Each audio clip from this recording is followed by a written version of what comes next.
পোস্তা সাভারে চামড়া সংগ্রহের লক্ষ্য পূরণে শঙ্কা। চট্টগ্রামে দাম না পেয়ে ফেলে দেওয়া হচ্ছে চামড়া।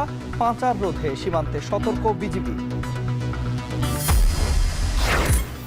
ঢাকা উত্তরে কোরবানির বর্জ্য সরানোর গতি থাকলেও দক্ষিণে ধীর গতি। দেশের বিভিন্ন স্থানে আবর্জনা, বৃষ্টিতে তীব্র দুর্গন্ধ। সরকারের নির্বাচনের সময়সীমা পক্ষপাত দুষ্ট অভিযোগ বিএনপির। ভোটে বিদেশি শক্তির হস্তক্ষেপ কাম্য নয় মন্তব্য জামায়াতের।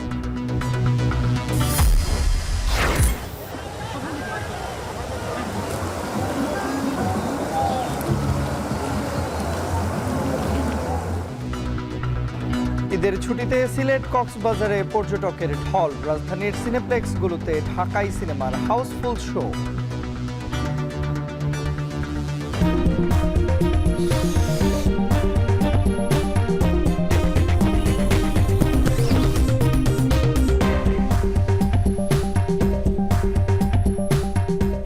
স্বাগত। এখন বিকেলে পুরো আয়োজনে আপনাদের সঙ্গে আছি আমি তন্ময় কুমার রায়। ঈদুল আজহার দ্বিতীয় দিনেও কোরবানির পশুর কাঁচা চামড়া সংগ্রহে সরগরম লালবাগের পোস্তা। এবার সরকারিভাবে দাম 5 টাকা বেশি নির্ধারিত হলেও তার প্রতিফলন ঘটেনি আড়তগুলোতে। কোরবানির দ্বিতীয় দিনে চামড়ার দর ছিল নিম্নমুখী। এ কারণে আর্থিক ক্ষতির মুখে পড়েছেন মৌসুমি ব্যবসায়ীরা। মসজিদ মাদ্রাসার কর্তৃপক্ষ একই রকম আর্থিক ক্ষতির সম্মুখীন হচ্ছেন। আর আড়তদাররা বলছেন আনুষঙ্গিক সব খরচ বৃদ্ধির কারণে 65 টাকা দরে প্রতি বর্গফুট চামড়া কেনা যাচ্ছে না। আরও জানাচ্ছেন জাবেদ আব্দুল্লাহ। লালবাগের পোস্তায় ঈদুল আজহার দ্বিতীয় দিনেও সকাল থেকে ট্রাক, ভ্যান, রিকশায় করে মৌসুমি ব্যবসায়ী ও মাদ্রাসা কর্তৃপক্ষ চামড়া নিয়ে আসছেন। ড্যামরা থেকে মৌসুমি ব্যবসায়ী ফরিয়া হাজি সালাউদ্দিন 3 শতাধিক চামড়া নিয়ে এসেছেন, যার দর ঠিক না করতে পেরে দিশেহারা তিনি। কান্নাজড়িত কণ্ঠে জানালেন, চামড়া আড়তে নামাতে শ্রমিকই পাচ্ছেন না, চামড়াও পচে যাচ্ছে তার। আমার মুখ দিয়ে কথা বেরোতেছে না, কথা বুঝতে পারছেন। মানে আমি যে কথা বললাম আমার ভিত্তিতে কথা আসতেছে না, যে আমার গাড়ি দাঁড়া রয়েছে। মনে করেন দাম তো খুব হাই রেটেই কিনছি, সরকার যেভাবে বলছে ওইভাবে কিনছি। লেবার কস্টিং, এইটা কস্টিং, এই একটা মাল জিলাইতে লাগবে 50 টাকা যেতেছি। সকাল থেকে আমি খুঁজতেছি, লেবার পাই না, মালটা নামাও ভাই। গেল 26 মে চামড়ার দর নির্ধারণ করে দেয় বাণিজ্য মন্ত্রণালয়। গরুর প্রতি বর্গফুট লবণযুক্ত চামড়ার দাম 5 টাকা বাড়িয়ে নির্ধারণ করা হয় 60 থেকে 65 টাকা। ঢাকায় সর্বনিম্ন কাঁচা চামড়ার দাম 1350 টাকা বেঁধে দেয় সরকার। কিন্তু পোস্তায় তো ভিন্ন চিত্র। 800 টাকা করে কিনেই পড়ছে। ঢাকায় না আমাদের মালের কোনো মূল্যই নেই, আমাদের মাল পচাইলাই তো হয়েছে। আগে যেখানে বিক্রি করছে ওখান থেকে দাম আরও কম পরিমাণে অবস্থা দেখা যেতেছে। একটা 7 লাখ টাকার গরুর চামড়া 800 টাকা মূল্য হইতেছে এখানে। সরকারিভাবে কাঁচা চামড়ার দাম আগের বছরের তুলনায় বাড়লেও মৌসুমি ব্যবসায়ীরা বলছেন প্রত্যাশা অনুযায়ী দাম পাচ্ছেন না তারা। লবণযুক্ত চামড়ার কথা বলছে, আমরা লবণযুক্ত চামড়া গোছাইছি, এখন কম ওনারা এসে নিক, ওনারা তো নেবে না। মালটি মনে অনেক লেট করে এখানে আসছে, পরের দিন রাত্রে আসছে, আস্তে আস্তে বিক্রি করতে পারিনি, সেই জন্য মালটি সব নষ্ট হয়ে গেছে। আড়তদারদের দাবি, লবণের দর, শ্রমিকের মজুরি বৃদ্ধি ও অন্যান্য খরচ বেড়ে যাওয়ায় সরকারের নির্ধারিত দরের চেয়ে কিছুটা কমে কাঁচা চামড়া কিনছেন তারা। কয়েকটা ট্রেনে যারা কাঁচা মালটা বেশি টানতো না, টানার কারণে ওগুলো হাইমাদপুর এবং পোস্তায় এগুলো খালি দৌড়দৌড়ি করছে, যার শেষ পর্যন্ত চামড়াগুলো পচে গেছে। কাঁচা চামড়া ব্যবসায়ীদের সংগঠন Heights and skin merchant association জানিয়েছে, গতবারের তুলনায় এবার 15 থেকে 20% কম সংগ্রহের লক্ষ্যমাত্রা তাদের। গতকাল থেকে আজকে হয়তো একটু দাম বেশি হওয়ার সম্ভাবনা আছে, বেশি হয়। তো এখন আমরা মনে করতেছি যে পুরা আমাদের 30-35টা গোদামে হয়েছে, এটা আমার ধারণা যে 60-70 হাজার হওয়ার সম্ভাবনা আছে আজকে, অ্যাপ্রক্স মোরলেস। এবারও ছাগলের চামড়া অবিকৃত রয়েছে। বছরে রপ্তানি হওয়া চামড়ার 50 থেকে 60% যোগান আসে এই ঈদুল আজহায়। সে হিসেব মাথায় রেখে এবছর 80 থেকে 85 লাখ চামড়া সংগ্রহের লক্ষ্যমাত্রা ঠিক করেছে ট্যানারি মালিকরা।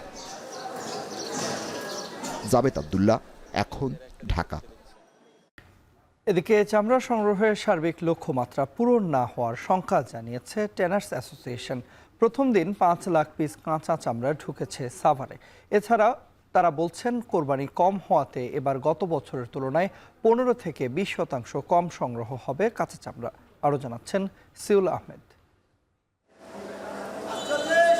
কোরবানি ঈদের দ্বিতীয় দিন কর্মব্যস্ত সময় পার করছেন সাভার বিসিক চামড়া শিল্পনগরীর ট্যানারির কর্মরত শ্রমিকরা। ঈদের দিন দুপুরের পর থেকেই সাভারের বিসিক চামড়া শিল্পনগরীর ট্যানারিগুলোতে কোরবানির পশুর চামড়া ঢুকতে শুরু করলেও কাঁচা চামড়া সংগ্রহ নিয়ে সন্তুষ্ট নন ট্যানারি কর্তৃপক্ষ। তাদের দাবি, এবছর কাঁচা চামড়া সংগ্রহের সংখ্যা কম, তবে রাজধানীর বাহিরের চামড়া প্রবেশ শুরু করলে লক্ষ্যমাত্রার কাছাকাছি যাবার প্রত্যাশা তাদের। কালকে রাত্রে 700 টাকা দাম দেওয়া হয়েছে, কিন্তু উনি মালটা নিয়ে চলে গেছে। আজকে সকালবেলা ওটা 400 টাকা আরেক জায়গায় বিক্রি ভালো হয়েছে। আমরা আসলে কাঁচা চামড়া গত বছর যে পরিমাণ পেয়েছিলাম, তো এই বছর আসলে আমার মনে হচ্ছে 15 থেকে 20% কমে গেছে আর কি, আমরা কম পাচ্ছি আর কি। তবে এবছর লবণের দাম কম হওয়াতে কাঁচা চামড়া সংরক্ষণে লবণের সংকট নেই। তবে গরম নিয়ে চিন্তিত তারা। সময় মতো চামড়া সংরক্ষণ করা না গেলে এবারও চামড়া নষ্ট হওয়ার আশঙ্কা রয়েছে। চামড়া নষ্ট হবার সম্ভাবনা নাই, তবে চামড়া কালেকশন খুব কম হয়েছে। আগে একটু বেশি ছিল, এখন একটু কম। সরকার তো বলছে বলে ডিস্ট্রিক্ট কোনো মাল আসবে না, এর জন্য কম। লবণ দেওয়ার পরে ধরেন 3-4 দিন পরে এটা ভাঙেই কেউ লবণ মাল কিনবে, কিনিয়া ব্লু করবে। এবছর প্রথম দিনের লক্ষ্যমাত্রা 5 লাখ পিস কাঁচা চামড়া সংগ্রহ করার লক্ষ্যমাত্রা পূরণ হলেও সার্বিক লক্ষ্যমাত্রা পূরণ না হবার শঙ্কা ট্যানার্স অ্যাসোসিয়েশনের। তারা বলছে, কোরবানি কম হওয়াতে এবার গত বছরের তুলনায় 15 থেকে 20% কম সংগ্রহ হবে। 3,35,000 পিস চামড়া, গরুর চামড়া কিন্তু অলরেডি ট্যানারি শিল্পনগরীতে প্রবেশ করেছে এবং এগুলি লবণজাত এবং প্রক্রিয়াজাতকরণ প্রক্রিয়া শুরু হয়েছে। সুতরাং আমরা আশা করতেছি যে আমাদের লক্ষ্যমাত্রা যে 5 থেকে 6 লক্ষ পিস সেটা অর্জিত হবে। কারণ আপনারা জানেন যে ট্যানারি মালিকদের বিভিন্ন এজেন্ট থাকে এবং মানে বিভিন্ন জায়গায় তাদের নিজস্ব লোকজনই কিন্তু চামড়া ঈদের দিন চামড়া পারচেস করে এবং স্ব জায়গায় এগুলিকে লবণজাত করা হয়। সুতরাং সব মিলিয়ে আমরা মনে করি যে আমাদের লক্ষ্যমাত্রা অর্জিত হয়েছে এবং মানে ঈদের দিনে পারচেসের লক্ষ্যমাত্রা অর্জিত হয়েছে, আমরা এটা বলতেই পারি। তাছাড়া আমাদের যে লক্ষ্যমাত্রা 90 লক্ষ পিস প্লাস চামড়া, সেটা আমরা মনে করি যে সারা দেশে যে চামড়াগুলি বিভিন্ন জায়গায় সংরক্ষণ করা হয়েছে সেগুলি পারচেসের মাধ্যমে আমাদের লক্ষ্যমাত্রাটা অর্জিত হবে। এদিকে ঢাকার বাহিরের কাঁচা চামড়া সঠিক নিয়মে সংরক্ষণ করার আহ্বান জানিয়েছে tanners association. Bangladesh tanners association BTA এবার যে লক্ষ্যমাত্রা দিয়েছে তা হচ্ছে 90 লাখ থেকে 95 লাখ পিস কাঁচা চামড়া। তবে গত 2 বছরেও এই লক্ষ্যমাত্রা ছিল প্রায় 90 লাখ থেকে 1 কোটি পিস কাঁচা চামড়া। তবে তারা বলছে কোরবানি কম হওয়াতে এই বছরও তারা তাদের যে লক্ষ্যমাত্রা সেটি পূরণ করতে পারবে না, আর এর প্রভাব পড়তে পারে বছর শেষে চামড়া রপ্তানিতে। সিউল আহমেদ, এখন, সাভার। চামড়া সংগ্রহ এবং সংরক্ষণ নিয়ে বিস্তারিত জানাতে লালবাগের পোস্তা থেকে আমাদের সঙ্গে যুক্ত আছেন সহকর্মী রকিবুল রাহাত এবং সাভারের বিসিক ট্যানারি শিল্পনগরীতে আছেন আমাদের সহকর্মী আরিফ হোসেন। শুরুতেই যাচ্ছি রাহাতের কাছে লালবাগের পোস্তায়। রাহাত, আমরা বলছিলাম যে কাঁচা চামড়ার যে দাম রয়েছে সেটি এবছর অনেকটাই কম পাচ্ছেন যারা ফরিয়া রয়েছেন তারা। এবার যে কাঁচা চামড়ার দাম আসলে কম হচ্ছে এবং সরকার নির্ধারিত যে দাম রয়েছে তার থেকে বেশ খানিকটা কম রয়েছে, আড়তদাররা আসলে এই বিষয়ে কি বলছেন এবং এখনো কি কাঁচা চামড়া ঢুকছে লালবাগের পোস্তায়? বিস্তারিত জানাবেন। তন্ময়, প্রথমেই জানাই যে এখন আমরা প্রায় ঘন্টা 2 ধরে এখানে আছি। ঘন্টা 2 মধ্যে নতুন করে কোনো কাঁচা চামড়া আমরা পোস্তায় ঢুকতে দেখিনি। আপনার আরেকটি প্রশ্নের উত্তর যদি আমি দেই, সেটি নিয়ে কিন্তু বেশ জটিলতা মূলত রয়েছে। সরকার যে চামড়ার মূল্য নির্ধারণ করেছে সেটি কিন্তু লবণযুক্ত কাঁচা চামড়া, যেটি সরকারের পক্ষ থেকে 1350 টাকা নির্ধারণ করে দেওয়া হয়েছে। কিন্তু এখানে যারা আড়তদার যারা রয়েছেন তারা বলছেন তারা কোনোবারেই সরকার নির্ধারিত দামটি মূলত ট্যানারির কাছ থেকে পায় না, যেহেতু লালবাগের পোস্তা এলাকায় কাঁচা চামড়াগুলোকে একদম প্রাথমিকভাবে সংরক্ষণ করে এখানে লবণজাত করা হয় এবং লবণজাত করেই কিন্তু এখানে 15 থেকে 30 দিনের মতো রেখে দেওয়া হয়। তারপর মূলত এগুলো ট্যানারিতে তারা বিক্রি করে। সেক্ষেত্রে আড়তদার যারা রয়েছেন তারা বলছেন যে যেহেতু এবার লবণের যে খরচ রয়েছে, লবণের খরচ কিছুটা বেশি, একই সঙ্গে শ্রমিকের মজুরিও আগের চেয়ে বেড়েছে বলে তারা দাবি করছেন, যার কারণে তারা ফরিয়া যাদের কাছ থেকে চামড়া কিনছেন তাদের কাছ থেকেই কিছুটা কম দামে কিনছেন, যেহেতু তারা বলছেন যে সরকার নির্ধারিত দাম পাওয়া নিয়ে শঙ্কা রয়েছে। সে কারণেই কিন্তু আমরা দেখছি যে গতবারের তুলনায় সরকারিভাবে চামড়ার দাম বাড়লেও আমরা দেখছি প্রকৃতপক্ষে অর্থাৎ বাজারে কিন্তু সেই দামটি কমই রয়েছে। গতকালকেও আমরা দেখছিলাম, গতকালকে এখানে গরুর আকার ভেদে কাঁচা চামড়া বিক্রি হয়েছে 400 থেকে 900 টাকার মধ্যে। আজকেও কিন্তু আমরা একই রকম দাম দেখছি, যদিও সকালের দিকে এই দাম আরও কিছুটা পড়তির দিকে এসেছিল বলে এখানকার যারা আড়তদার রয়েছে তারা আমাদেরকে জানিয়েছেন এবং মৌসুমী ব্যবসায়ী যারা এখানে এসেছেন তারাও জানিয়েছেন। আজকে বিশেষ করে ঈদের দ্বিতীয় দিন যেহেতু কোরবানি হচ্ছে, অনেক জায়গায় কিন্তু বড় গরুগুলি কোরবানি হচ্ছে, যার কারণে আজকে এখানে বড় চামড়াগুলো বিশেষ করে আসছে। এই কথাই কিন্তু আমাদেরকে এখানকার আড়তদাররা জানাচ্ছিলেন, যার কারণে যেহেতু কিছুটা বড় চামড়া আজকে এখানে আসছে, সেক্ষেত্রে তারা আজকে বড় চামড়াগুলোর দাম কিন্তু তারা 800 থেকে 900 টাকার মধ্যে তারা আজকে মৌসুমী ব্যবসায়ী যারা আসছেন তাদেরকে দিচ্ছেন। এবং যেহেতু এখানকার যারা আড়তদার রয়েছেন তাদের একটি নির্দিষ্ট লক্ষ্যমাত্রাও রয়েছে, অর্থাৎ কি পরিমাণ চামড়া তারা সংগ্রহ করবে। আমরা কিন্তু আজকে দেখছি অধিকাংশ আড়তেই নতুন করে আর কোনো চামড়া ঢুকছে না, অর্থাৎ গতকালকেই তাদের লক্ষ্যমাত্রা যেহেতু পূরণ হয়ে গেছে, সেক্ষেত্রে আজকে অনেক আড়তেই নতুন করে আর কোনো চামড়া কিনছে না, যার কারণে কিন্তু মৌসুমী ব্যবসায়ী যারা রয়েছেন তারাও খোঁজ খবর নিয়ে এখানে আসছেন যে যেহেতু নতুন করে চামড়া কেনা হচ্ছে না, সেক্ষেত্রে কিন্তু তারা আজকে আর পোস্তায় আসছেন না, অন্যান্য যে জায়গাগুলো রয়েছে চামড়া বিক্রির সেই জায়গাতে যাচ্ছেন। এই ছিল লালবাগের পোস্তা থেকে আমার কাছে সবশেষ। তন্ময়। দর্শক, লালবাগের পোস্তার পর এবার আপনাদের নিয়ে যেতে চাই সাভারের সহকর্মী আরিফের কাছে। আরিফ, জানাবেন যে সাভারের যে ট্যানারগুলো রয়েছে সেখানে এখন পর্যন্ত কি পরিমাণ চামড়া ঢুকেছে এবং একই সঙ্গে সংরক্ষণে কোনো রকম সমস্যা হচ্ছে কিনা? তন্ময়, সকাল থেকে কিন্তু চামড়া ঢোকার যে ট্রাকগুলো সেগুলোর পরিমাণ খুবই কম, কারণ এখন পর্যন্ত 36টি ট্রাক ঢুকেছে। লাস্ট ট্রাক ঢুকেছে সেটিও 12টা 20 মিনিটে। আমরা কিছুক্ষণ আগে খাতা উঠে দেখছিলাম সর্বমোট 3,51,750 পিস চামড়া এই শিল্পনগরীতে ঢুকেছে, যার মধ্যে গতকালকে ঢুকেছে 101টি ট্রাক। আমরা চামড়া ব্যবসায়ীদের সাথে কথা বলেছিলাম, তারা আমাদেরকে বলছেন যে তাদের যে লক্ষ্যমাত্রা ছিল 5 লাখ, সেই চামড়ার মধ্যে অধিকাংশ চামড়া তারা ইতিমধ্যেই সংগ্রহ করে ফেলেছেন এবং তাদের কাছে আগের বছরের যে চামড়াগুলো ছিল সেগুলো বিশ্ববাজারে তারা রপ্তানি করতে পারেননি বলে এবছরের লক্ষ্যমাত্রার অধিকাংশ চামড়াই তারা নিয়ে ফেলেছেন, এমনটা বলছেন। এছাড়া চামড়ার এক ধরনের ছোট পক্সের মতো এক ধরনের রোগ রয়েছে, সেই রোগগুলো কোন কোন চামড়ায় রয়েছে এগুলো তারা ডিটেক্ট করতে কিছুটা সমস্যার সম্মুখীন হচ্ছেন, এটা আমাদেরকে তারা বলেছেন। এইভাবে লবণ দিয়ে আপনি দেখতে পাচ্ছেন অনেকগুলো চামড়া, যেই চামড়াগুলো এই ট্যানারিতে গতকালকে কিনে রেখেছে, আজকে কোনো ধরনের চামড়া কেনার তাদের প্রস্তুতি নেই।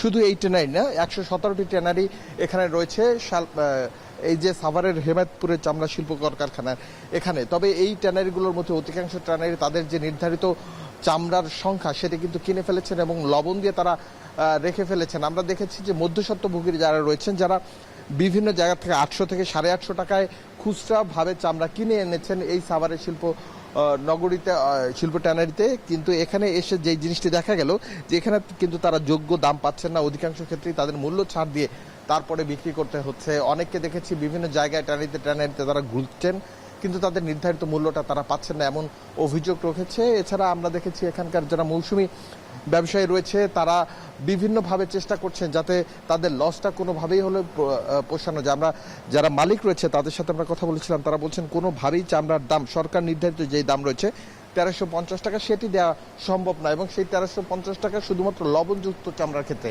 কাঁচা চামড়ার ক্ষেত্রে কিন্তু এটি প্রযোজ্য নয়। এছাড়া আন্তর্জাতিক বাজারে চামড়ার যে দাম রয়েছে সেই দামটিও পড়ে গিয়েছে, এমনটা তারা দাবি করছেন, যার ফলে তারা কোনোভাবেই এই চামড়া অধিক মূল্যে কিনতে পারছে না। এছাড়া আমরা তাদের সাথে কথা বলছিলাম, তারা বলছেন LWG যেই সার্টিফিকেটের দরকার রয়েছে অধিকাংশ ট্যানারি অ্যাসোসিয়েশনের অধিকাংশ ইন্ডাস্ট্রির ক্ষেত্রে এই ধরনের সার্টিফিকেট তাদের নেই, আর এর ফলে তারা সরাসরি ইউরোপ আমেরিকা থেকে শুরু করে কোনো জায়গায় চামড়া পাঠাতে পারেন না। সুতরাং 241 বিলিয়ন মার্কিন ডলারের যে বড় মার্কেট চামড়ার বাজার, বিশ্ববাজার, সেই বাজারে মাত্র অবদান 3%, এর থেকে যে উপরে তুলবে তারও কোনো সম্ভাবনা দেখছেন না, কারণ এখন পর্যন্ত চায়নার ছাড়া আমাদের বড় কোনো মার্কেট আমাদের বাংলাদেশের যারা ব্যবসায়ী রয়েছেন তাদের হাতে ধরা নেই। দর্শক, আমরা সহকর্মীর আরিফের মাধ্যমে জানছিলাম এই লালবাগের যে চামড়া সংগ্রহ কার্যক্রম সেটি আমাদেরকে জানাচ্ছিলেন সহকর্মী রকিবুল রাহাত, এবং এর পরপর আমাদের সঙ্গে সাভার থেকে যুক্ত হয়েছিলেন সহকর্মী আরিফ হোসেন। এ পর্যায়ে আমরা রাজধানী ঢাকার বাইরে আপনাদেরকে নিয়ে যেতে চাই। ঈদের দ্বিতীয় দিনেও হাট বাজার ও আড়তে চলছে চামড়ার বেচাকেনা ও মজুত, তবে ন্যায্য দাম না পাওয়া লবণ ও শ্রমিক সংকটে চামড়া পৌঁছে নষ্ট হচ্ছে। এ বিষয়ে বিস্তারিত জানাতে চট্টগ্রাম নগরীর আতুরা ডিপো থেকে আমাদের সঙ্গে যুক্ত আছেন সহকর্মী হোসাইন জিয়াদ, এবং ময়মনসিংহের শম্ভুগঞ্জের বাজার থেকে আমাদের সঙ্গে যুক্ত আছেন সহকর্মী ইমতিয়াজ আহমেদ। প্রথমেই যাচ্ছি আমরা জিয়াদের কাছে। জিয়াদ, চামড়া সংগ্রহ কার্যক্রম কেমন চলছে চট্টগ্রামে সেটি জানাবেন, এবং একই সঙ্গে চামড়া নষ্টের ঘটনা ঘটছে এবং এই যে ঘটনা ঘটছে এর জন্য কোনো রকমের ব্যবস্থা নেওয়া হচ্ছে কিনা, বা এই চামড়াগুলোকে যে ন্যায্য দাম রয়েছে সেই ন্যায্য দাম পাওয়ার জন্য কোনো ধরনের ব্যবস্থা চোখে পড়েছে কিনা?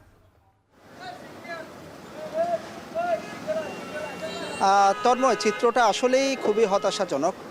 মূল্যবান চামড়া যেটি বিক্রি হয়ে বৈদেশিক মুদ্রা পর্যন্ত আয় হয়, সেই চামড়ার একেবারে শত শত বলবো হাজার হাজার পিস চামড়ার আসলে জায়গা হচ্ছে চট্টগ্রামের চামড়ার জায়গা হচ্ছে সিটি কর্পোরেশনের ভাগাড়ে। অনেকটা বর্জ্য ফেলার পর সিটি কর্পোরেশনের কর্মীরা আজ সকাল থেকে ব্যস্ত সময় পার করছেন এই মূল্যবান চামড়া ফেলার জন্য। সড়কের আশেপাশে যে আমি যেখানে আছি আতুরা ডিপো এলাকা, সেই এলাকা এটি চামড়ার সবচেয়ে বড় আড়ত চট্টগ্রামে। এই আতুরা ডিপো সহ চট্টগ্রামের বহদ্দারহাট, চৌমুহনী, নয়ারহাট সহ বিভিন্ন জায়গায় সড়কের পাশে আসলে এই মহামূল্যবান চামড়া ফেলে আজ সকালে চলে গিয়েছেন মৌসুমি বিক্রেতারা। বলা যায় যে এক ধরনের দুষ্ট চক্রে বন্দী হয়ে গেছে চট্টগ্রামের এই চামড়ার বাজার।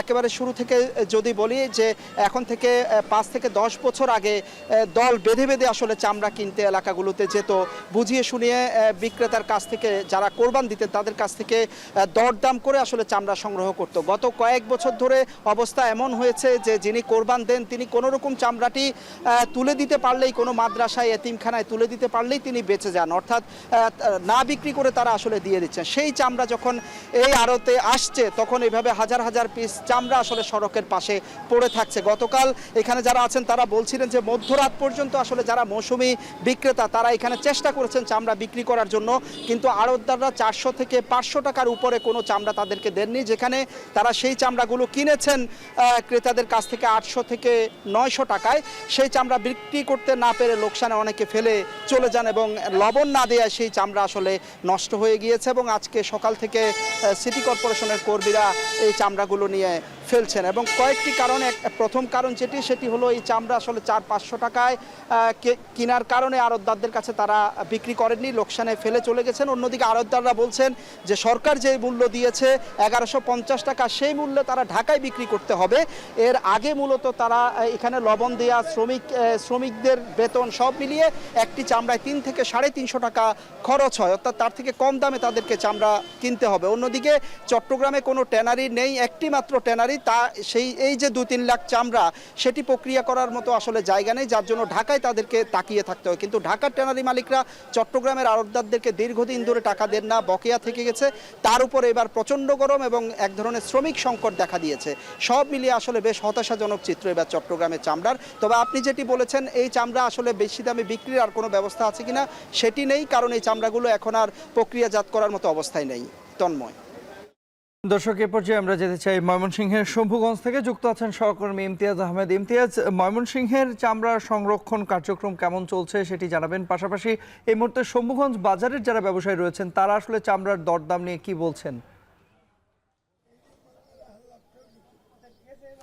তন্ময়, আমরা সকাল থেকে ময়মনসিংহের জেলার সবচেয়ে বড় যে চামড়ার হাট শম্ভুগঞ্জ বাজার রয়েছে, এখানে আসার পর যেটা আমরা দেখতে পেয়েছিলাম তীব্র একটি শ্রমিক সংকট রয়েছে। বিশেষ করে চামড়া যে লবণজাত প্রক্রিয়া কাজে যারা কাজ করেন সেই শ্রমিকের একটা সংকট ছিল এবং সেই সংকটের মধ্যেই কিন্তু যারা আড়তদাররা রয়েছিলেন, মৌসুমি আড়তদার চামড়ার, তারা কিন্তু কোনোভাবে আসলে তাদের চামড়াগুলো টিকিয়েছেন। একেতে গরম এবং এই গরমের মধ্যেই তারা তাদের চামড়াগুলোকে কোনোভাবে রক্ষা করেছেন। তবে একটি বিষয় আমি একটু জানিয়ে রাখতে চাই, আমরা এর আগের সংযোগেও যেটা দেখিয়েছিলাম যে কাঁচা চামড়ার খুবই কিন্তু একটা দুরবস্থা এবং যারা সকালে বিক্রি করতে এসেছিলেন প্রথম দিকে 100-200 টাকা দাম করলেও পরে কিন্তু এখানকার যারা আড়তদাররা রয়েছেন সেই চামড়াগুলো আর কেউ কিনতে চায়নি, কারণ শ্রমিক সংকটে এই গরমের মধ্যে চামড়াগুলো কি অবস্থায় আছে সেটিও কিন্তু তারা বুঝতে পারছেন। এবং এই যে চামড়াগুলো আমরা দেখতে পাচ্ছি এই চামড়াগুলো কিন্তু পড়ে আছে প্রায় অর্ধগলিত, এগুলো দিয়ে শেষ পর্যন্ত কি হবে সেটি কিন্তু এখনো অনিশ্চিত এবং এগুলো আদৌ কি লবণজাত করা হবে কিনা, কে করবে এটি সেগুলো কিন্তু আমরা জানতে পারিনি। আসলে মূলত এবার যারা কাঁচা চামড়া, যারা ফড়িয়া ছিলেন মৌসুমি কাঁচা চামড়া, তারা কিন্তু বেশ একটা বিপাকে রয়েছেন এবং এই সমস্যার সমাধানের জন্য আমরা কিন্তু আসলে প্রশাসনের পক্ষ থেকে কাউকে আসতেও দেখিনি, এই বিষয়টি নিয়ে কাজ করতেও দেখিনি। আমাদেরকে জানানো হয়েছিল প্রশাসনের পক্ষ থেকে 120 মেট্রিক টন লবণ তারা বিভিন্ন উপজেলায় বরাদ্দ করেছেন, কিন্তু এখানে কোনো ব্যবসায়ী কিন্তু সেই ধরনের সেই বরাদ্দের লবণ পেয়েছে কিনা সেই বিষয়টিকে আমাদেরকে কেউ নিশ্চিত করেনি। আমরা দেখতে পাচ্ছি যে এখনও কিন্তু যারা শ্রমিক রয়েছেন তারা কিন্তু লবণজাত করার জন্য চামড়াগুলো সেই করছেন এবং অনেকটা এখন কাজ কোনোভাবে তারা আসলে শেষ করেছেন যে লবণ দিয়ে প্রক্রিয়াজাত করে সেগুলো প্রস্তুত করে রেখেছেন এবং শেষ পর্যন্ত তারা যেটা চাচ্ছেন মূলত এখানকার যারা আড়তদাররা রয়েছেন যে যেহেতু কাঁচা চামড়া যারা ব্যবসায়ী ছিলেন তারা যেহেতু এবার একটু লসের মুখে রয়েছে এবং শেষ ভরসা আসলে ট্যানারি মালিকরা, যেহেতু ঢাকার যারা ট্যানারি মালিক রয়েছেন তারা হাটে আসবেন সামনের শনিবারে, সেই হাটে আসলে নির্ধারণ হবে যারা এই লবণজাত প্রক্রিয়া করে যে চামড়াগুলো রেখেছেন তাদের ভাগ্য। যদি সরকারি দামে তারা এই চামড়া কিনেন হয়তো তারা কিছুটা লাভের মুখ দেখতে পারেন। সব মিলিয়ে এই ছিল ময়মনসিংহ থেকে চামড়া প্রক্রিয়াজাতকরণের সর্বশেষ খবর আমার কাছে। দর্শক, ময়মনসিংহ এবং চট্টগ্রামের চামড়া সংগ্রহ এবং সংরক্ষণ কার্যক্রমের বিস্তারিত জানাচ্ছিলেন সহকর্মী ইমতিয়াজ আহমেদ এবং হোসাইন জিয়াদ। দেশের সীমান্ত এলাকা দিয়ে কোনোভাবেই যেন কোরবানির পশুর চামড়া ভারতে পাচার না হয় সে বিষয়ে সতর্ক অবস্থানে রয়েছে বিজিবি। দুপুরে সিলেটের ভোলাগঞ্জ সাদাপাথর এলাকায় সংবাদ সম্মেলন করে এ তথ্য জানায় বিজিবি ৪৮ ব্যাটালিয়নের কমান্ডার সাইফুল ইসলাম। তিনি বলেন, দেশের চামড়া শিল্প রক্ষায় সীমান্ত দিয়ে চামড়া পাচার রোধে তৎপর রয়েছে বিজিবি। ছুটি বাতিল করে গতকাল বিকেল থেকে সীমান্তে নজরদারি বাড়ানো হয়। এরই অংশ হিসেবে ভোলাগঞ্জ সীমান্তবর্তী বিভিন্ন এলাকায় সতর্ক অবস্থান নেয় সীমান্তরক্ষী বাহিনী। চামড়া পাচার ও ভারত থেকে পুশিন ঠেকাতে বিজিবি কাজ করছে বলেও জানায় বিজিবি। পাশাপাশি পর্যটকদের নিরাপত্তায়ও কাজ করছেন তারা। কোরবানি ঈদের পরে একটা চামড়া পাচারের একটা সম্ভাবনা থাকে, আপনারা জানেন। সেইটাকে মাথায় রেখে আমরা আমাদের পেট্রোল সীমান্তে জোরদার করেছি। আমাদের জানা মতে এই পর্যন্ত কোনো চামড়া পার্শ্ববর্তী দেশে যায়নি চলতি বছর। আমরা আমাদের পেট্রোল কন্টিনিউ করব যাতে কোনোভাবেই চামড়া পার্শ্ববর্তী দেশে না যেতে পারে। মের পর থেকে কোনো পুশিন আমাদের এই সিলেট সেক্টরে ঘটেনি। তার আগ পর্যন্ত 119 জন পুশিন হয়েছিল, যাদেরকে আমরা আইনগতভাবে ব্যবস্থা নিয়েছি।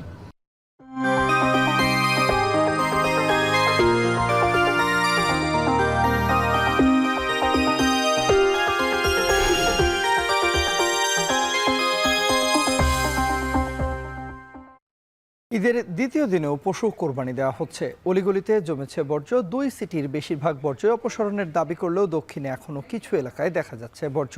এ বিষয়ে বিস্তারিত জানাতে ধানমন্ডি থেকে আমাদের সঙ্গে যুক্ত আছেন সহকর্মী মুজাহিদ শুভ।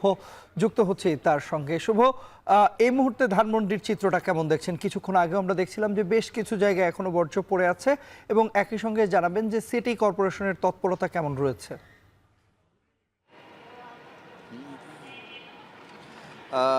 তন্ময়, আপনি জানেন যে আগে শুধু 12 ঘন্টা নয় 24 ঘন্টাতেও 2 সিটির বর্জ্য অপসারণ করার যে চ্যালেঞ্জ, মানে এটি স্বপ্নের মতো ছিল যে এটি তারা সফল হবেন, কিন্তু এখন কিন্তু আমরা এটা দেখি যে তারা সফলতার দ্বার প্রান্তে। আপনি যদি দেখেন যে গতকালকে বলা হয়েছিল যে ঈদের দিনে 12 ঘন্টার মধ্যেই বর্জ্য অপসারণ করা হবে, যদিও সেই দাবিটি তারা শতভাগ বললেও দক্ষিণে আমরা দেখেছি যে গতকালকে যে বর্জ্য অপসারণের কথা তারা বলছিলেন সেটি আজকে দুপুর নাগাদ তারা আসলে পুরোপুরি গতকালের বর্জ্য অপসারণ করতে তারা অপসারণ ভালোভাবে করতে পেরেছেন। আজকে যে বর্জ্যগুলো দেখছেন সেটি আসলে মূলত দ্বিতীয় দিনের কোরবানির। তবে এটি বলাই যায় যে 2 সিটির যে এক ধরনের তৎপরতা বা এক ধরনের প্রতিযোগিতা, সে কারণে কিন্তু এখন 12 ঘন্টাতে না হলে অন্তত তার পাশাপাশি আরও কয়েক ঘন্টা কিন্তু মোটামুটি সম্ভব হয়। তবে দক্ষিণ সিটিতে একটি অসুবিধা হচ্ছে, উত্তর সিটির মানুষেরাও যেমন নিজে থেকে মানে দুর্গন্ধমুক্ত বা নিজেরাই পরিষ্কার পরিচ্ছন্নতার ব্যাপারে নিজেরা অনেক বেশি সচেতন, সেই সচেতনতাটা আমরা বরাবরই দক্ষিণ সিটিতে তুলনামূলকভাবে কম দেখি। এখন আমরা যেখানে দাঁড়িয়ে আছি আমরা ভাবছিলাম যে অন্তত ধানমন্ডি এলাকায় হয়তো কোথাও কোনো বর্জ্য নেই। আমরা ঘুরতে ঘুরতে হঠাৎ করে দেখলাম একেবারে মূল সড়কে ধানমন্ডির সেখানে বর্জ্য আছে এবং সেটি ওই বর্জ্য অপসারণের গাড়ি পেয়েছি, আসলে বর্জ্যগুলো নিয়ে যাওয়া হচ্ছে। তবে বলাই যায় যে আসলে 12 ঘন্টাতে না হলেও কাছাকাছি সময়ের মধ্যে কিন্তু 2 সিটি কর্পোরেশনে কিন্তু তাদের অব্যাহত চেষ্টা চালিয়ে যাচ্ছেন, এবং সেই অনুযায়ী আমরা আশা করছি যে আজকে রাতের মধ্যে হয়তো সব বর্জ্য অপসারণ করা সম্ভব হবে। তবে একটি অসুবিধার কথা হলো 2 সিটি কর্পোরেশনের কয়েক বছর আগে তারা চেষ্টা করেছিলেন যে নির্দিষ্ট স্থানে কোরবানি দিবার, সেটি সফল না হবার কারণে মানুষ যেহেতু নিজেদের পছন্দ মতো জায়গায় সেই আগের চিরায়ত নিয়ম অনুযায়ী কোরবানি করছে, সে কারণে অব্যাহত চেষ্টা থাকলেও কিন্তু সিটি কর্পোরেশন তাদের বেঁধে দেওয়ার সময়ের মধ্যে বর্জ্য অপসারণ করতে পারে না। তো তারই নমুনা আসলে আমরা দেখতে পাচ্ছি। এই ছিল এখানকার সবশেষ খবর। তন্ময়। শনিবার রাত 10টার মধ্যেই সারা দেশে 12টি সিটি কর্পোরেশনের 487টি ওয়ার্ডের শতভাগ বর্জ্য অপসারণ করা হয়েছে বলে জানিয়েছেন স্থানীয় সরকার উপদেষ্টা আসিফ মাহমুদ সজীব ভূঁইয়া। সকালে সামাজিক যোগাযোগ মাধ্যম ফেসবুকে এক পোস্টে তিনি এ তথ্য জানান। তিনি বলেন, এটি শুধু পরিসংখ্যান নয়, এটি প্রতিশ্রুতির জয়। পরিচ্ছন্নতা এখন শুধু অঙ্গীকার নয়, বাস্তবতা। এর আগে শনিবার রাতে ফেসবুকে আরেক পোস্টে তিনি জানান, সমন্বিত উদ্যোগে 12 ঘন্টারও কম সময়ে রাজধানী ঢাকায় বিস্তৃত পরিচ্ছন্নতা কার্যক্রম সম্পন্ন হয়েছে। লন্ডনে সফরের সময় বাংলাদেশের প্রধান উপদেষ্টা ডক্টর মোহাম্মদ ইউনূসের সঙ্গে বৈঠক করার অনুরোধ জানিয়েছেন টিউলিপ সিদ্দিক। ব্রিটিশ সংবাদ মাধ্যম দ্য গার্ডিয়ান জানিয়েছে, একটি চিঠির মাধ্যমে এই অনুরোধ জানান যুক্তরাজ্যের সাবেক এই সিটি মিনিস্টার। আগামী সপ্তাহে লন্ডনে সফররত প্রধান উপদেষ্টার সঙ্গে আলোচনা করে সাম্প্রতিক ঘটনায় ভুল বোঝাবুঝি দূর করতে চান টিউলিপ। চিঠিতে ব্রিটিশ এমপি টিউলিপ অভিযোগ করেন, দুর্নীতি দমন কমিশন রাজনৈতিক ও উদ্দেশ্য প্রণোদিত হয়ে তাকে অভিযুক্ত করেছে। দুদকের দাবি, তার খালা শেখ হাসিনার শাসনামলে ক্ষমতার অপব্যবহার ও প্রভাব খাটিয়ে অবৈধভাবে ৭,২০০ বর্গফুটের একটি প্লট দখল করেছেন টিউলিপ। সব অভিযোগ অস্বীকার করে তিনি বলেছেন, শেখ হাসিনার সঙ্গে জড়িত কিছু প্রশ্নের জবাব দিতে প্রস্তুত তিনি। বাংলাদেশের ক্ষমতাচ্যুত প্রধানমন্ত্রী শেখ হাসিনার শাসনামলে সুবিধা নেয়ার অভিযোগের বিষয়টিও পরিষ্কার করতে চান টিউলিপ সিদ্দিক।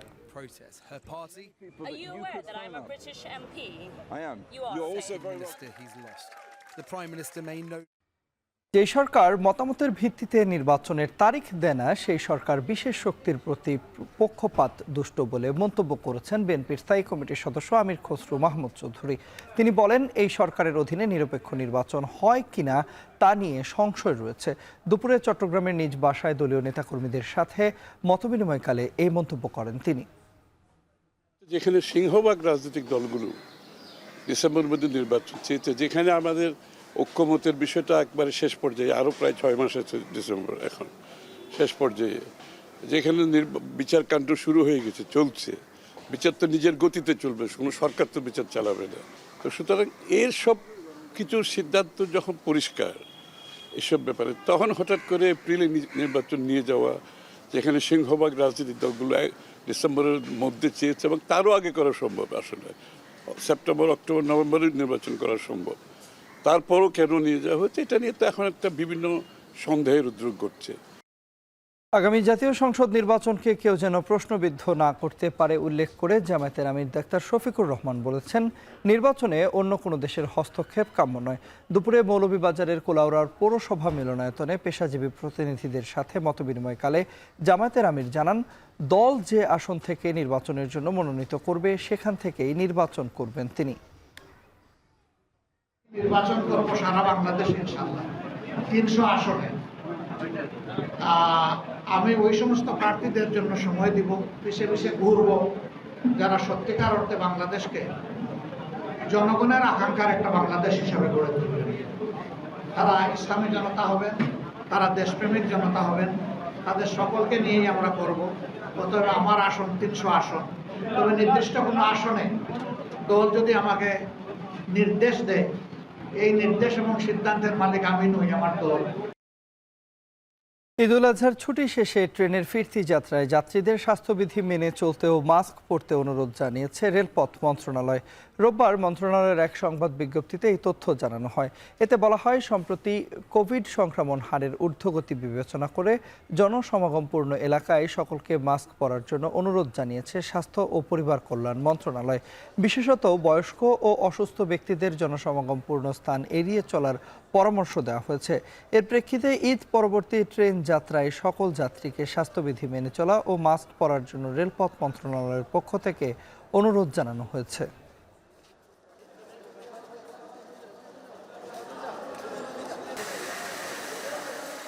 ঈদের দ্বিতীয় দিনে পরিবার পরিজন নিয়ে রাজধানীর বিভিন্ন সিনেমা হলগুলোতে ভিড় করছেন বিনোদন প্রেমীরা। এ বিষয়ে বিস্তারিত জানাতে রাজধানীর বসুন্ধরার সিনেপ্লেক্স থেকে যুক্ত আছেন সহকর্মী গালিব ইবনে রিয়াজ। গালিব, দুপুরে যখন আমরা যুক্ত হয়েছিলাম তখন আপনি বলছিলেন যে মানুষের সমাগম বাড়ছে। এই মুহূর্তে কি সমাগম কেমন দেখছেন, এবং একই সঙ্গে জানাবেন যে টিকিট পেতে যারা দর্শনার্থীরা এসেছেন বা যারা সিনেমা দেখার জন্য এসেছেন তাদের কোনো ভোগান্তি পোহাতে হচ্ছে কিনা? তন্ময়, এখন যে অবস্থা সেই অবস্থাটা একেবারেই এই বসুন্ধরা সিনেপ্লেক্স লোকের লোকারণ্য, অর্থাৎ এই ঈদের দ্বিতীয় দিনে বিনোদন নেওয়ার জন্য সিনেপ্লেক্সে যেরকম ভিড় হওয়ার দরকার ঠিক আসানোরও ওরকম ভিড়ই আমরা দেখতে পাচ্ছি। আপনি নিশ্চয়ই একটু পরে ক্যামেরা চোখে দেখতে পাবেন যে এখানে দীর্ঘ লাইন ধরে সবাই দাঁড়িয়ে আছেন শুধুমাত্র একটি হলে যখন শো শেষ হবে দ্বিতীয় যেই শোটি শুরু হবে সেই শোয়ের অপেক্ষা করছে এইভাবে লাইনে দাঁড়িয়ে থেকে। আর বলার অপেক্ষা রাখে না, এখানে সব থেকে বেশি যেই মুভিটি চলছে সবার দর্শকদের সব থেকে প্রিয় যেটি সেটি হচ্ছে শাকিব খান অভিনীত মুভি তাণ্ডব এবং রায়হান রাফির পরিচালিত এই মুভিটি দেখার জন্য আসলে সবাই খুবই উদ্গ্রীব হয়ে আছেন। আরেকটি বিষয়, এখানে আপনি যেটা জিজ্ঞেস করছেন যে টিকিট পেতে আসলে কোনো কষ্ট হচ্ছে কিনা, অবশ্যই কষ্ট হচ্ছে। যদি এখানে কেউ আগে থেকে টিকিট সংগ্রহ না করে এখানে আসেন তাহলে আজকে, কালকে এবং পরশু দিনই 3 দিনই আসলে এই তাণ্ডব মুভিটি দেখা তাদের পক্ষে সম্ভব হবে না। শুধুমাত্র অনলাইনে 3 দিন আগে থাকতেই যারা টিকিট কাটতে পেরেছেন শুধুমাত্র তারাই এসে এই তাণ্ডব মুভিটি দেখতে পারছেন, কিন্তু অন্য যেই মুভিগুলো রয়েছে সেইগুলো চাইলে কিছু কিছু মুভিতে আসলে টিকিট পাওয়া যাচ্ছে। কিন্তু বলা চলে যে ঈদের পরে যেহেতু অনেকেই সিনেমা দেখতে আসছেন কিন্তু শেষ পর্যন্ত যেহেতু তাণ্ডব দেখার উদ্দেশ্যে আসলেও দেখতে পারছেন না, তাই অন্য কোনো মুভি তারা আসলে দেখে ফেলছেন।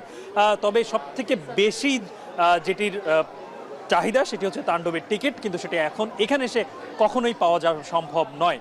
আর একটি বিষয় বলে রাখি যে এবারে প্রায় 130টি হলে এই তাণ্ডব সিনেমাটি রিলিজ হয়েছে। আর সবথেকে বড় কথা, এখানে আমি যখন কয়েকজন দর্শকের সাথে যখন কথা বলছিলাম মুভি দেখার পরে, তারা বলছিলেন যে এই সিনেমাতে একটি টুইস্ট আসলে এই পরিচালক রায়হান রাফি রেখে দিয়েছেন। সেটি আসলে বলা যাচ্ছে যে এই তাণ্ডব যে চলছে, এই তাণ্ডবের পরে আরও একটি তাণ্ডবের অপেক্ষায় তারা করছেন, কারণ গল্পের শেষ নাকি এই প্রথম তাণ্ডব এটাতে হয়নি, এরকম আসলে মিশ্র প্রতিক্রিয়া অনেক দর্শকই দিচ্ছেন। তবে শাকিব খান এবং শাকিবের সাথে প্রথম জুটি বাঁধা এবং বড় পর্দায় যে জুটি বাঁধলেন কিংবা বড় পর্দায় নিজের ক্যারিয়ার শুরু করলেন সাবিলা নূর, এই দুজনের অভিনয় নিয়ে কারোর কোনো প্রশ্ন নেই, দুর্দান্ত জুটি তারা গড়েছেন, সেরকমই বলছিলেন এখানে আসা দর্শকরা। তন্ময়, এই ছিল আমার কাছ থেকে বসুন্ধরা সিনেপ্লেক্স থেকে সর্বশেষ। পর্যটকে মুখরিত সিলেটের ভোলাগঞ্জের সাদা পাথর, মেঘ পাহাড়ের মিতালি আর স্বচ্ছ জলের ধারায় মুগ্ধ হচ্ছেন ভ্রমণ পিপাসুরা। ঈদের দ্বিতীয় দিন ভিড় বেড়েছে সৈকতের নগরী কক্সবাজারেও। পর্যটক ছাড়াও সেখানে ভিড় করেছেন স্থানীয় দর্শনার্থীরা। এ বিষয়ে আমরা আরও বিস্তারিত জানবো। সিলেটের সাদা পাথর থেকে যুক্ত আছেন সহকর্মী সন্দীপন শুভ এবং কক্সবাজার থেকে যুক্ত আছেন মন্তোষ বেদজ্ঞ। প্রথমেই আমরা যাচ্ছি সন্দীপন শুভর কাছে সিলেটের খবর জানতে। শুভ, জানাবেন যে প্রথম দিনের তুলনায় দ্বিতীয় দিনে সাদা পাথর এলাকায় পর্যটকদের ভিড় বেড়েছে কিনা এবং একই সঙ্গে পর্যটকদের নিরাপত্তায় প্রশাসনের পক্ষ থেকে বাড়তি কোনো ব্যবস্থা নেওয়া হচ্ছে কিনা?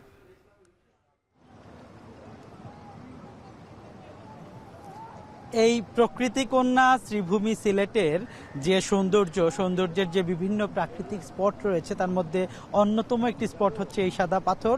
এখানে কিন্তু স্বচ্ছ জলরাশি, তারপরে এখানে সবুজ পাহাড় এবং মেঘ পাহাড়ের মিতালি নিয়ে একটা মায়া জাল সৃষ্টি করেছে প্রকৃতি। সেই মায়াজালের আকর্ষণে কিন্তু প্রতি বছর আমরা দেখি মুখরিত হয় এই পর্যটন স্পট এবং প্রতি বছর হাজার হাজার বলবো না লাখো কিন্তু পর্যটকে মুখর থাকে এই সাদা পাথর। আমরা একটু আগেও যখন কথা বলেছিলাম বিভিন্ন পর্যটকদের সাথে, তারা বলছেন যে আসলে প্রতি বছর আসি তবুও আসার যে তাদের আগ্রহ বা তাদের যে ইচ্ছা সেটি কিন্তু একটুও কমে না। এবং আজকের যে বিষয়টি আমি বলতে হয়, বিভিন্ন পর্যটকদের সাথে কথা বলে তারা বলছেন যে বৃষ্টি হয়েছে। আপনি জানেন যে টানা বৃষ্টি ছিল সিলেটে গত মাসের শেষাংশে, তো টানা বৃষ্টির ফলে আরও যেন অপরূপ সৌন্দর্য, প্রকৃতি যেন সব সৌন্দর্য ঢেলে দিয়েছে এই সাদা পাথরে এবং হাজার হাজার পর্যটক কিন্তু এখন পর্যটকে কিন্তু মুখরিত এই সাদা পাথর। এবং আপনি জানেন আমি যেখানে দাঁড়িয়ে রয়েছি সেটা কিন্তু ধলাই নদ, সেই ধলাই নদের উপরে স্বচ্ছ জলরাশিতে এবং পাথরের স্বর্গরাজ্যে মানুষ আনন্দ ভ্রমণ করছেন। এবং এই যে ঈদের ছুটি, এই ঈদের ছুটিটা তারা তন্ময় হয়ে সুন্দরভাবে কিন্তু তারা কাটাচ্ছেন এবং চমৎকার একটি পরিবেশও রয়েছে। এবং সার্বিক নিরাপত্তার কথা যদি আমি একটু বলি, সার্বিক নিরাপত্তা কিন্তু অত্যন্ত সুন্দরভাবে বজায় রেখেছেন এখানে ট্যুরিস্ট পুলিশ এবং বর্ডার গার্ড বাংলাদেশ অর্থাৎ বিজিবি। আমরা কিন্তু কিছুক্ষণ আগে বিজিবির যে সেক্টর কমান্ডার সিলেটের তার সাথে কথা বলেছিলাম, তখন উনি বলছেন যে পর্যটকরা সর্বোচ্চ যাতে নিরাপদে আজকে এই ভ্রমণটি করতে পারেন এবং সাদা পাথরে পর্যটন করে তারা সুন্দর পরিবেশে সময় কাটাতে পারেন, তারা সে বিষয়ে সচেষ্ট রয়েছেন। টহল এবং নজরদারি সম্পূর্ণ রয়েছে। এবং আরেকটি বিষয় হচ্ছে সীমান্ত যে এলাকা, এটি আপনি জানেন যে এখানে কিন্তু সীমান্ত এলাকা, যাতে সীমান্ত আইন লঙ্ঘন না হয় সে বিষয়ে কিন্তু সচেষ্ট রয়েছেন এখানকার বিজিবি সদস্যরা। এবং তারা আরেকটি জিনিস আমাদেরকে জানিয়েছে, তাদের সকল ধরনের ছুটি বাতিল করে তারা কিন্তু পর্যটকদের জন্য তারা কাজ করছেন। আর আরেকটি বিষয় যদি একটু বলে রাখি, এখানকার পর্যটকরা প্রতি বছর আপনি যেমনটি বলছিলেন যে ঈদের দিনের থেকে কিন্তু আজকের দিনে পর্যটক বেড়েছে এবং পর্যটক আরও বাড়বে মনে হচ্ছে কালকে থেকে, কারণ টানা ছুটি পেয়েছে। আজকে কিন্তু বেশ কিছু দফতরে টানা 11 দিনের ছুটি ছিল। এই ছুটিতে কিন্তু তারা এই স্পটে আসেন এবং এই স্পটে না আসলে আসলে বোঝা যায় না কত সৌন্দর্য মেলে ধরেছে প্রকৃতি। এই প্রাণ প্রকৃতির ছোঁয়ার জন্য কিন্তু একটু শীতল পরশের জন্য মানুষ আসে বারবার এবং তারা এসে কিন্তু অনেকটাই আনন্দিত হন। তো এই ছিল আসলে সিলেটের সাদা পাথর পর্যটন কেন্দ্র থেকে আমার কাছে সবশেষ। দর্শক, সিলেটের পর এবার আপনাদের নিয়ে যেতে চাই কক্সবাজারে। সহকর্মী মন্তোষ বেদজ্ঞ রয়েছেন সেখানে। মন্তোষ, জানাবেন যে কক্সবাজারে আজকের আবহাওয়া কেমন রয়েছে এবং এবারের ঈদে কি পরিমাণ পর্যটকের সমাগম ঘটেছে কক্সবাজারে?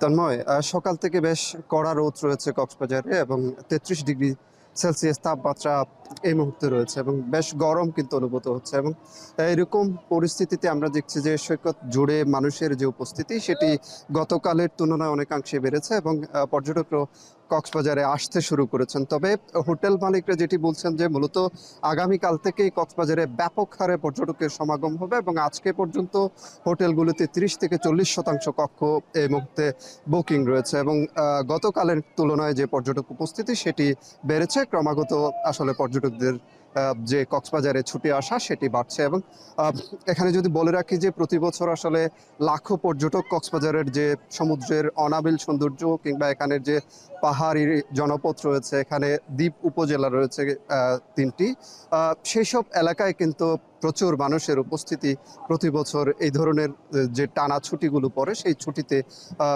ব্যাপক পর্যটকের সমাগম হয়ে থাকে এবং এবারও কিন্তু সেই আশাটি তারা করছেন, ব্যবসায়ীরা করছেন। এবং গতকাল থেকে যেহেতু পর্যটকদের আসা শুরু হয়েছে, আজকে উপস্থিতি বেড়েছে, আগামীকাল থেকে আরও বাড়বে এবং আগামী 3 দিন ধরে আসলে প্রচুর পর্যটক কক্সবাজারে থাকবে সেই আশা তারা করছেন। ইতিমধ্যে কিন্তু 80 থেকে 90% বেশি কক্ষ বিশেষ করে আগামীকাল থেকে পরবর্তী 3 দিনের জন্য বুকিং হয়েছে, সেই কথাই এখানকার যারা হোটেল ব্যবসায়ী রয়েছেন তারা আমাদেরকে জানাচ্ছিলেন। এবং শুধুমাত্র সৈকত নয়, এখানকার যে অন্যান্য যে পর্যটন স্পটগুলো রয়েছে সেই পর্যটন স্পটগুলোতেও কিন্তু মানুষের আনাগোনা রয়েছে। বিশেষ করে এখানে যে মহেশখালী একনল হ্যান্ড ওয়াশ 100% প্যারাবেন ফ্রি, তাই নিরাপদ হাতের জন্য আস্থা রাখুন একনলে। সেই মেরিন ড্রাইভেও কিন্তু পর্যটকদের পদচারণা বেড়েছে। এর বাইরে কক্সবাজার শহরের যে বৌদ্ধ মন্দিরগুলো রয়েছে কিংবা পার্শ্ববর্তী রামু উপজেলার যে বৌদ্ধ মন্দিরগুলো রয়েছে সেই সব এলাকায় কিন্তু পর্যটকদের পদচারণা বেড়েছে। এবং সব মিলিয়ে সৈকত কেন্দ্রিক যে ব্যবসা বাণিজ্য সেটি ছাড়াও এখানকার যে হোটেল মোটেল কেন্দ্রিক যে ব্যবসা বাণিজ্য সেটি কিন্তু এই মুহূর্তে চাঙা রয়েছে এবং আগামীকাল থেকে আরও ভালো ব্যবসার আশা কিন্তু তারা করছেন। তন্ময়, কক্সবাজার থেকে এই ছিল আমার কাছে সবশেষ। কক্সবাজার থেকে আমাদের সঙ্গে যুক্ত হয়েছিলেন সহকর্মী মন্তোষ বেদজ্ঞ এবং এর আগে আমাদের সঙ্গে সিলেট থেকে যুক্ত ছিলেন সহকর্মী সন্দীপন শুভ। 10 বছর পর বাংলাদেশের বিপক্ষে এফএফসি এশিয়ান কাপ বাছাই পর্বের ম্যাচ খেলতে ঢাকায় এসেছে সিঙ্গাপুর ফুটবল দল। সবশেষ 2015 সালে প্রীতি ম্যাচ খেলতে বাংলাদেশে এসেছিল সিঙ্গাপুর। সে সময় তারা ম্যাচ জিতেছিল 2-1 ব্যবধানে। সেই সুখস্মৃতি নিয়ে 42 সদস্যের বিশাল বহর নিয়ে ঢাকায় পা রাখছে সিঙ্গাপুর। রোববার বিকেলে উত্তরায় পুলিশ ব্যাটালিয়ন মাঠে ক্লোজ ডোর অনুশীলন করবে সফরকারীরা। এরপর সোমবার ম্যাচ ভেন্যু জাতীয় স্টেডিয়ামে অনুশীলনের সুযোগ পাবে সিঙ্গাপুরের ফুটবলাররা। পরদিন মঙ্গলবার হামজা জামালদের বিপক্ষে এশিয়ান কাপ বাছাই পর্বের ম্যাচ খেলতে মাঠে লড়বে দলটি।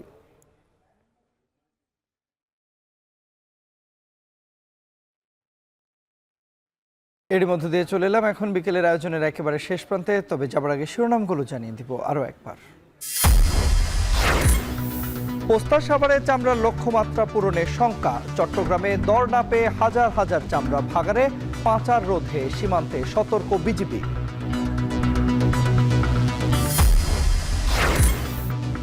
ঢাকা উত্তরে কোরবানির বর্জ্য সরানোয় গতি থাকলেও দক্ষিণে ধীরগতি। দেশের বিভিন্ন স্থানে আবর্জনা, বৃষ্টিতে তীব্র দুর্গন্ধ। সরকারের নির্বাচনের সময়সীমা পক্ষপাত দুষ্ট। অভিযোগ বিএনপির, ভোটে বিদেশি শক্তির হস্তক্ষেপ কাম্য নয়, মন্তব্য জামায়াতের।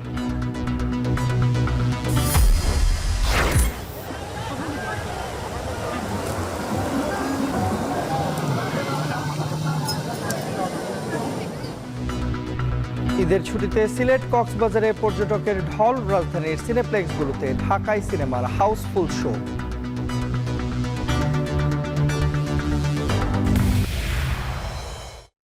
এই ছিল এখন বিকেলের আয়োজনে। যাবার আগে জানাতে চাই, সবশেষ খবর সবার আগে পেতে ভিজিট করুন এখন.টিভি। ফেসবুকে দেখুন facebook.com/tv.এখন, আর ইউটিউবে দেখুন youtube.com/c/এখন টিভি।